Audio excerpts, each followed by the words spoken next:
जंतर मंतर पर नौजवानों पर चली लाठियां, आंसू गैस और पैलेट गन जैसे आरोप हैं। कौन भूल सकता है। इन सब पर अब सुप्रीम कोर्ट में सुनवाई हो रही है।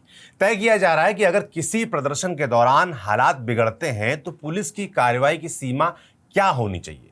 ये इसलिए और जरूरी हो जाता है जब प्रदर्शनकारियों पर AK-47 चला दी जाए, जैसा कि बिहार के सिवान में हुआ। तो सुप्रीम कोर्ट 2 दिन से चर्चा में लगा हुआ है कि प्रदर्शनकारियों के अधिकार और कानून व्यवस्था के बीच संतुलन कैसे बनेगा। सोमवार को पहले दिन कोर्ट ने कहा था कि सिर्फ आंदोलन के आधार पर पुलिस लाठीचार्ज नहीं कर सकती है। शांतिपूर्ण प्रदर्शन सभी का अधिकार है। मंगलवार को दूसरे दिन chief justice Suryakant, justice Joy Mallya Bagchi और जस्टिस V मोहन की बेंच ने और कई अहम टिप्पणियां की और कई बड़े अंतरिम आदेश भी जारी किए। बेंच ने CJP छात्र आंदोलन के दौरान हुई पुलिस की कार्रवाई पर सुनवाई करते हुए कहा कि पहली नजर में मामला स्वतंत्र और निष्पक्ष जांच का बनता है। अदालत ने साफ किया कि अगर जरूरत से ज्यादा बल प्रयोग हुआ है तो जिम्मेदार लोगों के खिलाफ कार्रवाई होगी। साथ ही कई अंतरिम आदेश जारी करते हुए नाबालिग प्रदर्शनकारियों की रिहाई, डिजिटल सबूत सुरक्षित रखने और प्रदर्शनकारियों के निजी डेटा को सार्वजनिक न करने के निर्देश भी दिए गए। तो पूरी सुनवाई में क्या पक्ष रखे गए हैं, सरकार और याचिकाकर्ताओं की तरफ से कोर्ट ने क्या क्या कहा, सब डिटेल में आपको इस वीडियो में बताएंगे। नमस्ते, मेरा नाम सौरभ त्रिपाठी है, आप न्यूज पिंच देख रहे हैं। सुनवाई की शुरुआत में चीफ जस्टिस सूर्यकांत ने कहा कि अदालत के सामने 2 अलग अलग तस्वीरें रखी गई हैं। एक तरफ छात्रों का कहना है कि वे शांतिपूर्ण प्रदर्शन कर रहे थे और उनके साथ जरूरत से ज्यादा बल प्रयोग हुआ। दूसरी तरफ पुलिस का कहना है कि प्रदर्शन के दौरान कुछ बाहरी लोग भीड़ में शामिल हो गए जिन्होंने हिंसा और तोड़फोड़ की। ऐसे में अदालत किसी एक पक्ष की बात मानकर फैसला नहीं दे सकती। इसीलिए पूरे मामले की स्वतंत्र और निष्पक्ष जांच सबसे सही रास्ता है। कोर्ट ने साफ कहा कि लोकतंत्र में शांतिपूर्ण प्रदर्शन करना हर नागरिक का संवैधानिक अधिकार है, लेकिन अगर किसी प्रदर्शन के दौरान हिंसा होती है तो यह भी पता लगाना जरूरी है कि उसकी शुरुआत किसने की और कानून किसने तोड़ा। अदालत का कहना था कि जांच का मकसद सिर्फ पुलिस की कार्रवाई को देखना नहीं बल्कि पूरी घटना की सच्चाई सामने लाना है। बार एंड बेंच के मुताबिक सुनवाई के दौरान अदालत ने याचिकाओं में लगाए गए गंभीर आरोपों का भी जिक्र किया। कोर्ट ने कहा कि आरोप है कि प्रदर्शनकारियों पर pellet gun, rubber bullet, electric baton और कीलो वाली लाठियों का इस्तेमाल किया गया। एक छात्र की आंख की रोशनी जाने का दावा भी किया गया। महिलाओं और पत्रकारों के साथ मारपीट, सादे कपड़ों में पुलिसकर्मियों की मौजूदगी और जरूरत से ज्यादा बल प्रयोग जैसे आरोप भी अदालत के सामने रखे गए। चीफ जस्टिस ने कहा कि इतने गंभीर आरोपों की गहराई से जांच होना जरूरी है। अदालत ने यह भी साफ कहा कि सिर्फ आरोपों के आधार पर किसी को दोषी नहीं ठहराया जा सकता, इसलिए पूरे मामले की निष्पक्ष जांच जरूरी है। अगर जांच में किसी पुलिस अधिकारी या कर्मचारी की गलती सामने आती है तो उसके खिलाफ कानून के मुताबिक कार्रवाई भी होनी चाहिए।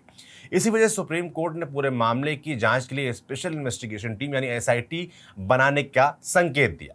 हालांकि इस पर अंतिम फैसला बाद में होगा। फिलहाल अदालत ने केंद्र सरकार, दिल्ली पुलिस और दिल्ली, महाराष्ट्र, बिहार, केरल, मध्य प्रदेश और उत्तर प्रदेश समेत संबंधित राज्यों से जवाब मांगा है। इसके बाद जांच समिति की रूपरेखा तय की जाएगी। सुनवाई के दौरान वरिष्ठ अधिवक्ता गोपाल शंकर नारायणन ने कहा कि उनका मकसद पूरी पुलिस फोर्स को कटघरे में खड़ा करना नहीं है, बल्कि जिन अधिकारियों पर गंभीर आरोप हैं उनकी जवाबदेही तय होनी चाहिए। उन्होंने ये भी कहा कि प्रदर्शनकारियों की पहचान के लिए फेस रिकॉग्निशन तकनीक का इस्तेमाल किया गया और बाद में उन्हें नोटिस भेजे गए। उनके मुताबिक इसकी जांच भी होनी चाहिए। वहीं वरिष्ठ अधिवक्ता श्याम दीवान ने अदालत को बताया कि कुछ जगहों पर पुलिस ने इलेक्ट्रिक बैटन का इस्तेमाल किया। उन्होंने महाराष्ट्र की एक घटना का भी जिक्र किया जहां एक पुलिसकर्मी पर प्रदर्शन कर रहे छात्रों को धमकाने का आरोप लगा। दूसरी तरफ वरिष्ठ अधिवक्ता शादन फरासत ने बिहार में हिरासत में रखे गए नाबालिगों का मुद्दा उठाया और कहा कि सरकार FIR वापस लेने की बात कह चुकी, लेकिन कई बच्चे अब भी हिरासत में हैं। इस पर सुप्रीम कोर्ट ने बड़ा आदेश देते हुए कहा कि जिन प्रदर्शनकारियों की उम्र 18 साल से कम है और जिनका कोई आपराधिक रिकॉर्ड नहीं है उन्हें तुरंत रिहा किया जाए। अदालत ने यह भी कहा कि जिन प्रदर्शनकारियों का कोई आपराधिक इतिहास नहीं है उनके खिलाफ फिलहाल कोई सख्त कार्रवाई नहीं की जाएगी। हालांकि कोर्ट ने साफ कर दिया कि यह राहत उन लोगों को नहीं मिलेगी जिनका पहले से आपराधिक रिकॉर्ड रहा है। कोर्ट ने सबूतों को लेकर भी सख्त रुख अपनाया। अदालत ने निर्देश दिया कि इस पूरे मामले से जुड़े CCTV footage, drone recording, body camera video, wireless record, PCR call और दूसरे सभी डिजिटल सबूत सुरक्षित रखे जाएं। साथ ही पुलिस को आदेश दिया कि प्रदर्शनकारियों का कोई भी निजी या डिजिटल डेटा सार्वजनिक नहीं किया जाए ताकि जांच पूरी होने तक उसकी निजता बनी रहे। लाइव लॉ के मुताबिक केंद्र सरकार की ओर से सॉलिसिटर जनरल तुषार मेहता ने भी निष्पक्ष जांच का समर्थन किया। उन्होंने कहा कि अगर छात्रों के साथ गलत हुआ है तो दोषियों पर कार्रवाई होनी चाहिए, लेकिन पुलिस पर हुए हमलों की भी निष्पक्ष जांच जरूरी है। उन्होंने अदालत को बताया कि इस पूरे घटनाक्रम में 250 से ज्यादा पुलिसकर्मी घायल हुए हैं। उनका कहना था कि सरकार भी चाहती है कि अदालत के सामने पूरी सच्चाई आए। इस दौरान चीफ जस्टिस सूर्यकांत ने कहा कि यह भी जांच का हिस्सा होगा कि पुलिस पर हमला करने वाले वास्तव में छात्र थे या फिर आंदोलन में शामिल हुए कुछ असामाजिक तत्व। इस पर सॉलिसिटर जनरल ने भी कहा कि संभव है कि कुछ बाहरी लोग आंदोलन में घुस आए हों। जस्टिस जॉय माल्या बागची ने भी माना कि कई बार शांतिपूर्ण आंदोलन में ऐसे लोग शामिल हो जाते हैं जिनकी वजह से पूरा आंदोलन बदनाम हो जाता है, इसलिए यह भी पता लगाना जरूरी है कि हिंसा के लिए जिम्मेदार कौन था। सुनवाई के दौरान सुप्रीम कोर्ट ने भविष्य को लेकर भी एक अहम बात कही। चीफ जस्टिस सूर्यकांत ने कहा कि प्रदर्शन के दौरान पुलिस कैसे कार्रवाई करेगी, इसे लेकर सुप्रीम कोर्ट ने 2018 में कुछ दिशा निर्देश तय किए थे। इनका मकसद यह था कि हालात संभालने के नाम पर पुलिस जरूरत से ज्यादा ताकत का इस्तेमाल ना करे, लेकिन अब कई साल बीत चुके हैं और समय के साथ हालात भी बदल गए हैं, इसलिए अदालत का मानना है कि इन नियमों की दोबारा समीक्षा होनी चाहिए। कोर्ट चाहता है कि भविष्य में कहीं भी प्रदर्शन हो तो पुलिस के पास पहले से साफ और आसान नियम हो कि उसे क्या करना है और क्या नहीं। इससे पुलिस और प्रदर्शनकारियों के बीच टकराव की नौबत कम आएगी। सुनवाई के आखिर में अदालत ने कहा कि फिलहाल वो किसी भी पक्ष को दोषी नहीं ठहरा रही, लेकिन आरोप इतने गंभीर हैं कि उनकी स्वतंत्र जांच जरूरी है।